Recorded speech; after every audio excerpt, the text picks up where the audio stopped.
교독하겠습니다. 나는 사도 중에 가장 작은 자라. 나는 하나님의 교회를 박해하였으므로 사도라 칭함받기를 감당하지 못할 자니라. 그러나 내가 나된 것은 하나님의 은혜로 된 것이니 내게 주신 그의 은혜가 헛되지 아니하여 내가 모든 사도보다 더 많이 수고하였으나 내가 한 것이 아니요 오직 나와 함께 하신 하나님의 은혜로라. 그러므로 나나 그들이나 이같이 전파하매 너희도 이같이 믿었느니라. 아멘. 우리가 살아가면서 두 가지 힘을 갖고 살아갑니다. 하나는 자연적인 힘이고 또 다른 하나는 초자연적인 힘입니다. 자연적인 힘은 뭐고 초자연적인 힘은 뭐냐?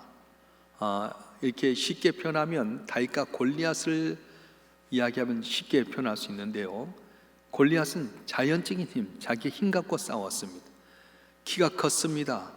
배틀제 같은 창이 있었습니다. 능력이 있었고, 그리고 백전노장이었습니다. 다윗은 골리앗 앞에 섰을 때 정말로 조건에 보면 키도 작았습니다. 어린 아이였습니다. 무기도 변변치 못했습니다. 그런데 다윗이 골리앗을 이겼습니다. 어떻게 된 겁니까? 골리앗은 자기가 가지고 있는 자연적인 힘만 갖고 싸웠는데 다윗은 자기 힘이 아니라 전능하신 하나님의 도움을 받아 초자연적인 힘으로 싸웠더니 물맷돌 5 가운데 단 하나를 던졌는데 골리앗을 물리치는 귀한 은혜가 있었던 것입니다. 또 기드온의 300명이 미디안의 14만 5천을 물리치는 내용을 보게 되면 그렇습니다. 300명이 14만 5천을 어찌 이깁니까? 지금처럼 탱크가 있다든가 원자폭탄이 있다든가 총이 있는 것이 아니었습니다. 1대1로 백병전을 해야 될 텐데 300명이 14만 5천을 어떻게 이길 수 있습니까? 그런데 하나님의 초자연적인 힘을 도움받아서 전쟁을 했던 300명이 자연적인 힘, 자기 힘이나 자기의 조건 갖고 싸웠던 미디안을 한 사람씩 다 물리치게 됐던 것입니다. 이걸 기독교의 용어로 은혜를 받았다, 그렇게 표현합니다. 도저히 인간의 힘으로 이길 수 없지만은 하나님의 도움받아서 승리하는 것, 이걸 바로 은혜로 승리했다 고백하는 겁니다. 오늘 본문의 말씀에 보게 되면 사도 바울은 10절에서 은혜라고 하는 단어를 3번이나 반복해서 사용하고 있습니다. 오늘 고린도전서 15장 10절 말씀 다 같이 한번 읽어볼까요? 고린도전서 15장 10절 말씀 시작. 그러나 내가 나된 것은 하나님의 은혜로 된 것이니 내게 주신 그의 은혜가 헛되지 아니하여 내가 모든 사도보다 더 많이 수고하였으나 내가 한 것이 아니요 오직 나와 함께 하신 하나님의 은혜로라. 아멘. 나의 나된 것은 하나님의 은혜로라, 그렇게 고백했습니다. 왜 이런 고백을 하는 겁니까? 사도 바울이 예수 믿기 전에는 비방자요 폭행자였습니다. 그런데 그가 예수를 영접한 다음에 도저히 될 수 없는 사도의 반열에 이르러서 이방인의 복음을 전하는 귀한 일꾼이 되었습니다. 도저히 할 수 없었는데 핍박자였고 비방자였고 폭행자였던 그가 하나님의 은혜로 사도 바울이 되었던 것에 대해서 생각할 때 이것이 모든 것이 하나님의 은혜로다, 이렇게 고백을 했습니다. 엄격한 의미에서 사도란 예수께서 사역할 때 같이 현장에 있었고 죽었다 살아나신 부활을 목격하고 승천하신 것을 본 사람이 사도인데, 바울은 예수 믿는 사람이 아니었습니다. 핍박한 사람이었습니다. 불신자였고 비병자였고 폭행자였습니다. 그런데 언제 사도 바울에게 부활하신 주님 만나 주셨습니까? 고린도전서 15장을 일명 부활장이라고 말하게 됩니다. 거기서 자신은 분명히 부활하신 예수를 만났다고 고백합니다. 오늘 본문 15장 3절과 8절 말씀 한번 읽어볼까요?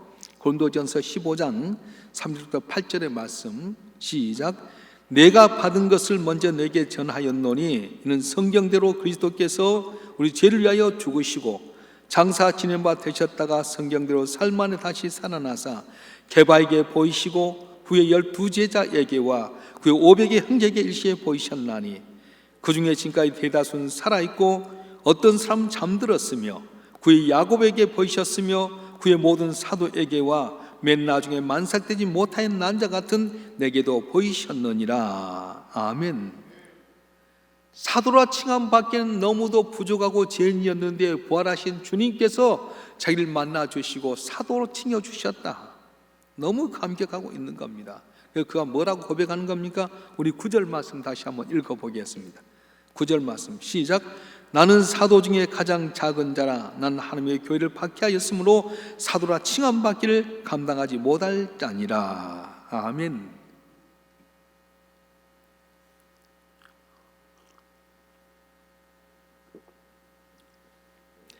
사도 바울은 누가 봐도 위대한 사도였습니다. 가는 곳마다 복음을 전할 때 많은 심령들이 돌아왔고 교회가 세워졌습니다. 그리고 신약 성경 27권 가운데 무려 13권이나 되는 성경을 기록했던 사람입니다. 그리고 영문 밖에 단도대에서 도끼의 목이 잘려지면서도 하나님께 영광을 돌리며 순교했던 순교자였습니다. 그럼에도 불구하고 사도 바울은 오늘 본문의 말씀에서 나는 사도 중에 지극히 작은 자다, 가장 작은 자다 그렇게 고백하게 되고요, 심지어는 사도라 칭함받기를 감당치 못하겠노라 그렇게 말씀합니다. 왜 그렇습니까? 과거에 자기가 지었던 죄 때문에 그렇습니다. 그는 본래 하나님이 핍박했던 사람이었습니다. 비방자였습니다. 악행으로 말미암아서 스데반 집사를 쳐준 데 앞장서게 되게 되고 또 다메섹 도상에 있는 다른 사람까지 핍박했던 그런 사람이었습니다. 그런데 그런 그를 사도라 칭해 주시고 귀한 직분 주신 것에 대해서 너무 감사해서 감격해 하고 있는 것입니다. 18세기에 영국에 존 뉴턴이라고 하는 청년이 있었습니다. 그는 불량한 청년이었습니다. 방탕한 삶을 살았습니다. 그 아버지는 그 아들을 잘 바르게 살려고 노력했는데도 안 되니까 억지로 해군에 입대를 시켰습니다. 해군에 들어갔는데 어떻습니까? 엄결한 귤과 그리고 생활에 적응하지 못하고 탈영하게 됩니다. 나중에 잡혀서 실컷 매를 맞고 영장이 갇혔습니다. 그런데도 뉘우치지 않습니다. 배에 함장했던 분이 너무나도 괴로워서 이 존 뉴턴을 노예산에 팔아버리고 말았습니다. 15개월 동안 아메리카 어느 작은 섬에 갇혀서 노예처럼 비참한 생활을 하다가 극적으로 영국의 상선을 만나서 탈출하게 됩니다. 그리고 노예로 생활했던 경험을 가지고 그가 새로운 사업을 시작했는데 뭐였습니까?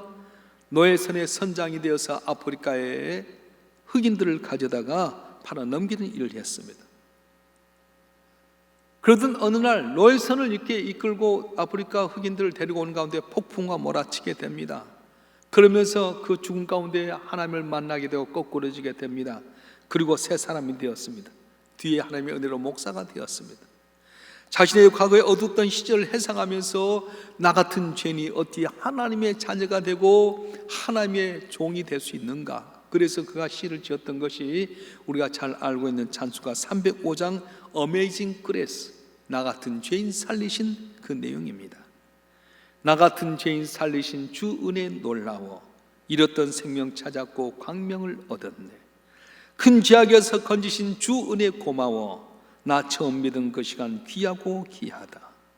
일평생 구원받은 감격, 귀한 직분 주신 감격을 가지고 복음을 전하는 귀한 일꾼이 되었습니다. 그런데 그가 남긴 말씀 가운데 특별히 두 가지의 내용이 유명한데 종종 설교 시간에 그는 이렇게 말씀했다고 합니다.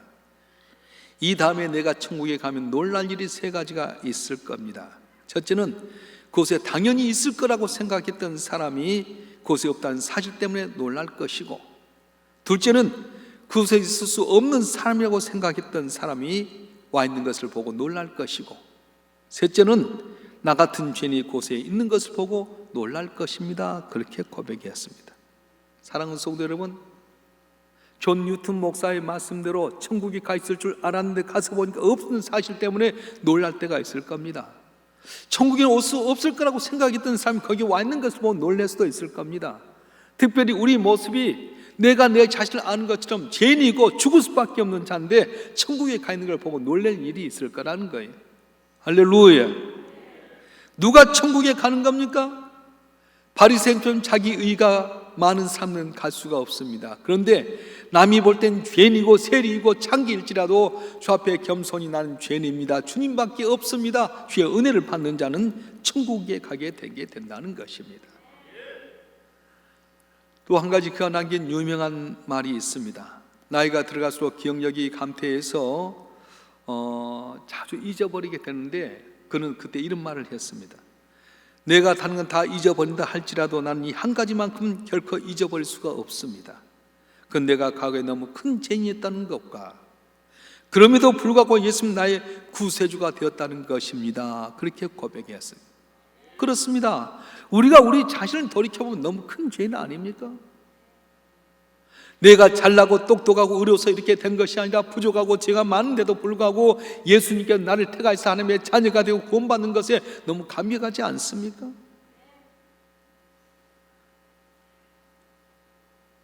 나는 주님 앞에 쓰임받을 수 없는 죄인이었습니다. 입술로는 주여 주여 하면서도 내 생활은 옛사람과 똑같이 살았습니다. 직분 맡고 주께서 귀한 일을 맡겨주셨음에도 불구하고 귀중히 여기지 않고 소리 여겼던 그런 모습인데도 불구하고 지금 나를 택하셔서 오늘 또 오래 참으시고 귀한 일 맡겨주신 거 보면 얼마나 감사합니까? 그래서 우리는 예수 때문에 우리 삶이 전체 변화되었습니다. 저주받을 자가 축복받은 자가 되었습니다. 죄인이 예수님 때문에 의인 되었습니다. 하나님 앞에 나가서 아버지라 부르게 되고 간구하면 하나님께 응답해 주는 복된 삶이 되었습니다. 믿습니까?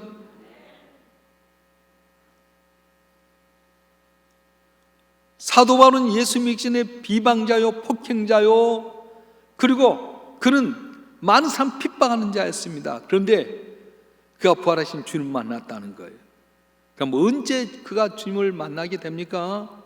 사도행전 기록에 의하면 사도 바울은 적어도 3번은 예수님 부활하신 주를 만났습니다. 첫 번째가 사도행전 9장에 나오게 되게 되는데, 우리가 잘 아는 대로 스데반을 죽일 때 앞장섰던 사람이 사도 바울이었습니다. 사울이라는 청년이었는데 스데반이 죽는 것도 모자라서 제사장들에게 대제사장이 공문을 받아서 다른 나라 다메섹에 있는 예수 믿는 사람 핍박하러 가다가 다메섹에서 주를 만나게 됩니다. 갑자기 환한 빛이 보이더니 음성이 들려옵니다. 사울아 사울아 네가 어찌하여 날 핍박하느냐?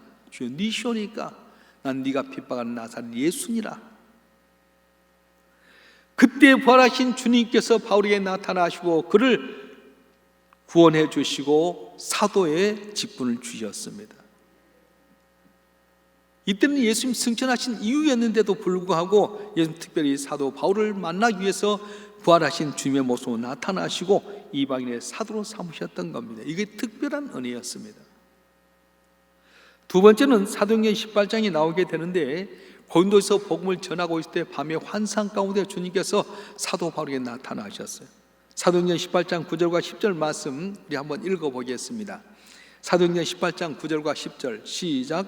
밤에 주께서 환상 가운데 바울에게 말씀하시되 두려워하지 말며 침묵하지 말고 말하라. 내가 너와 함께 있음에 어떤 사람도 너를 대적하여 해롭게 할 자가 없을 것이니 이 성경에 내 백성이 많음이라. 아멘. 고린도서 복음 전할 때 많은 사람들이 대적하고 있는데 두려워하지 말아라. 내가 너와 함께 할 것이고 이 성에 많은 믿는 사람이 있다. 그렇게 말씀해 주셨어요. 세 번째는 사도행전 23장에 나오게 되는데, 이 사도 바울이 공의 앞에 서게 되게 됩니다. 그때 밤에 부활하신 주님께서 나타나셔서 바울에게 이렇게 말씀하신 거예요. 사도행전 23장 11절 말씀 한번 읽겠습니다. 사도행전 23장 11절 시작. 그날 밤에 주께서 바울 곁에 서서 이르시되 담대하라. 네가 에루살렘에서 나 일을 증언한 것 같이 로마에서 증언하여 하리라 하시니라. 아멘. 예수를 핍박하는 자였습니다. 비방하는 자였습니다. 폭행자였습니다. 그런데 부활하신 주님께서 사도를 만나주시고 너는 이방에도 가서 복음을 전하라고 말씀해 주셨습니다. 귀한 직분을 주셨습니다. 이걸 너무너무 감격하게 하는 거예요. 우리가 받은 사명과 직분도 하나님의 은혜입니다.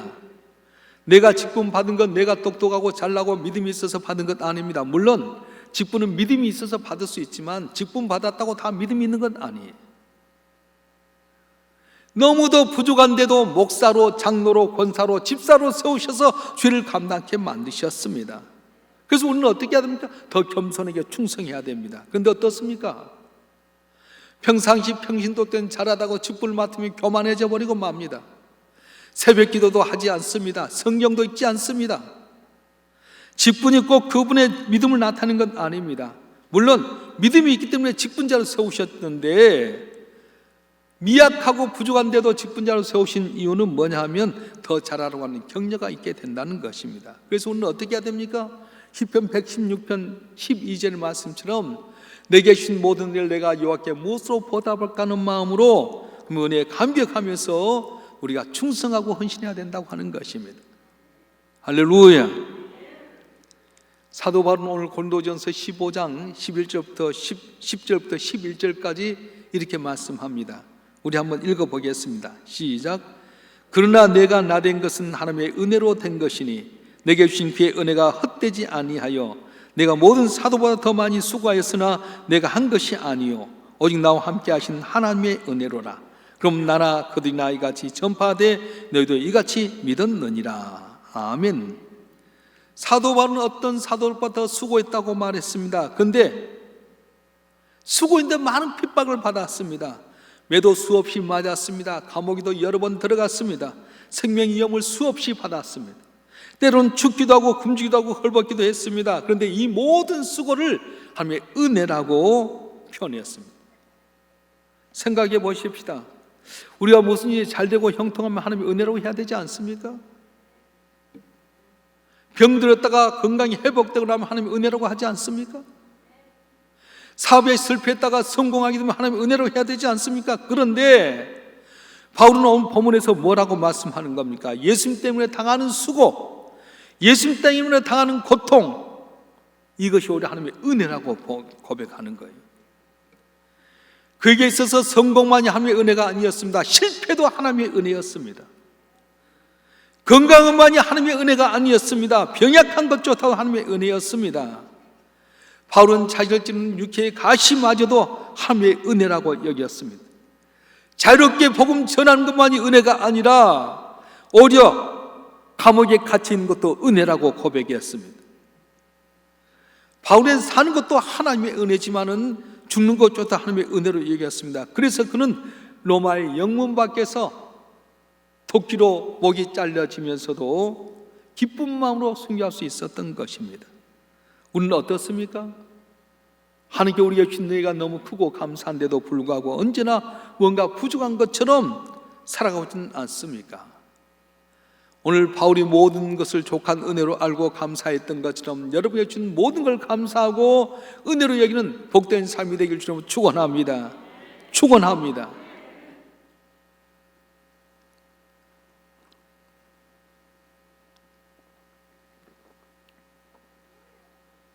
어떤 글에 읽어보니까 물고기 IQ는 0.3이라고 합니다.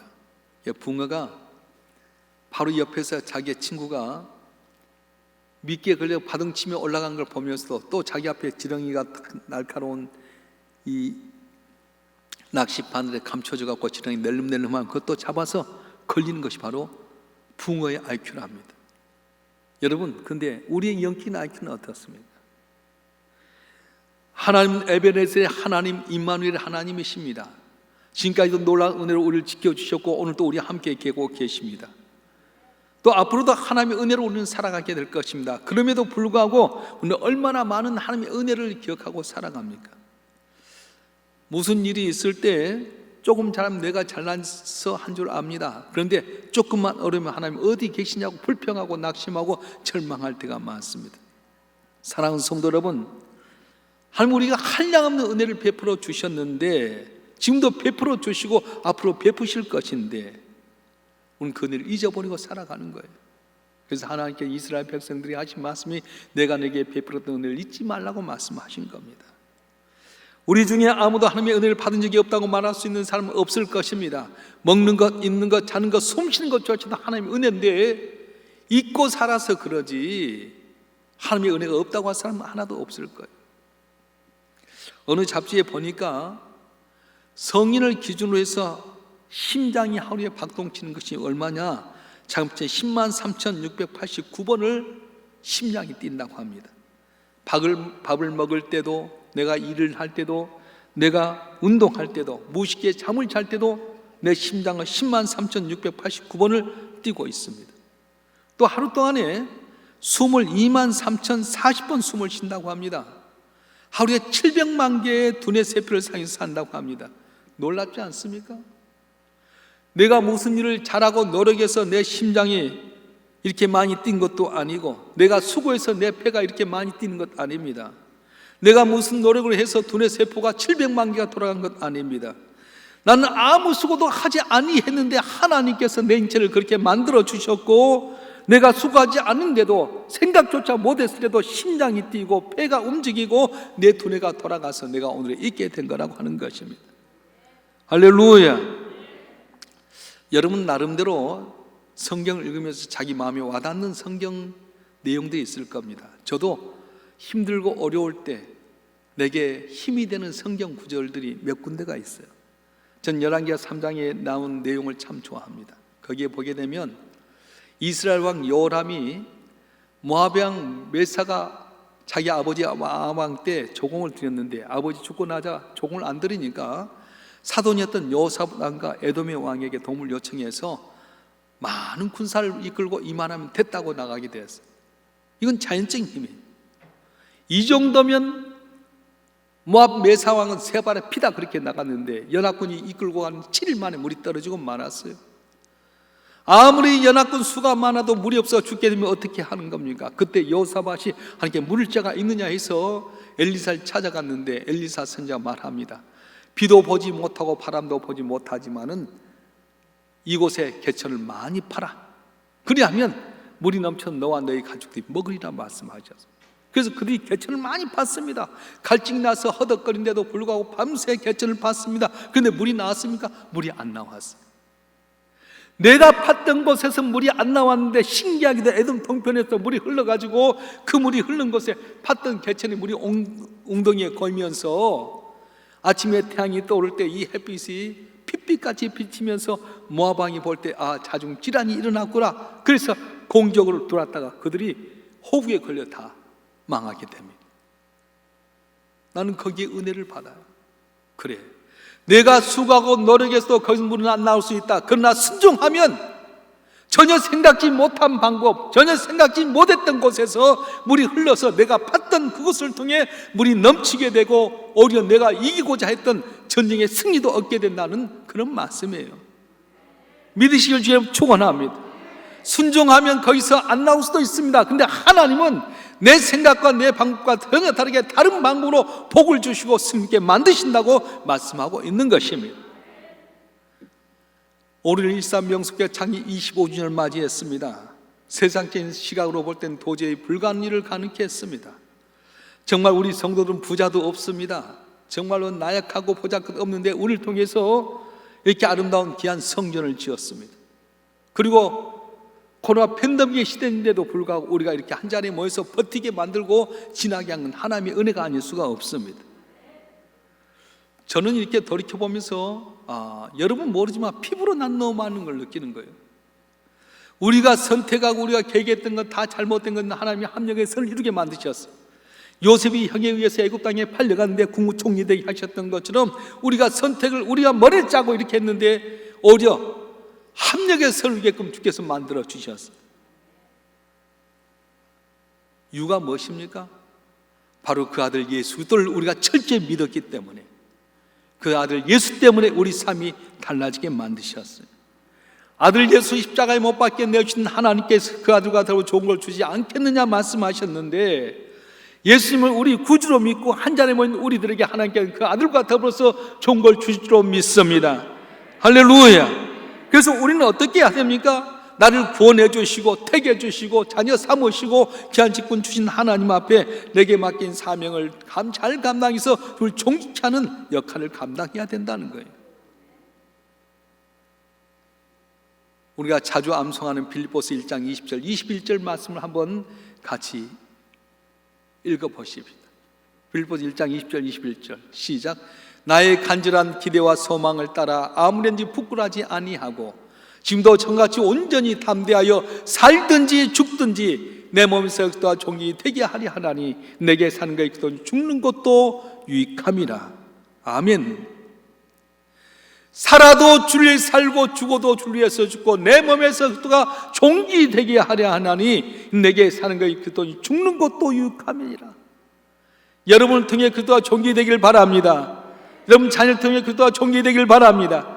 13명태 통해 그리스도가 존귀되길 바랍니다. 우리 때문에 이 나라 이 민족이 하나님 존귀케 하는 역사 있기를 주의 이름으로 축원합니다. 할렐루야.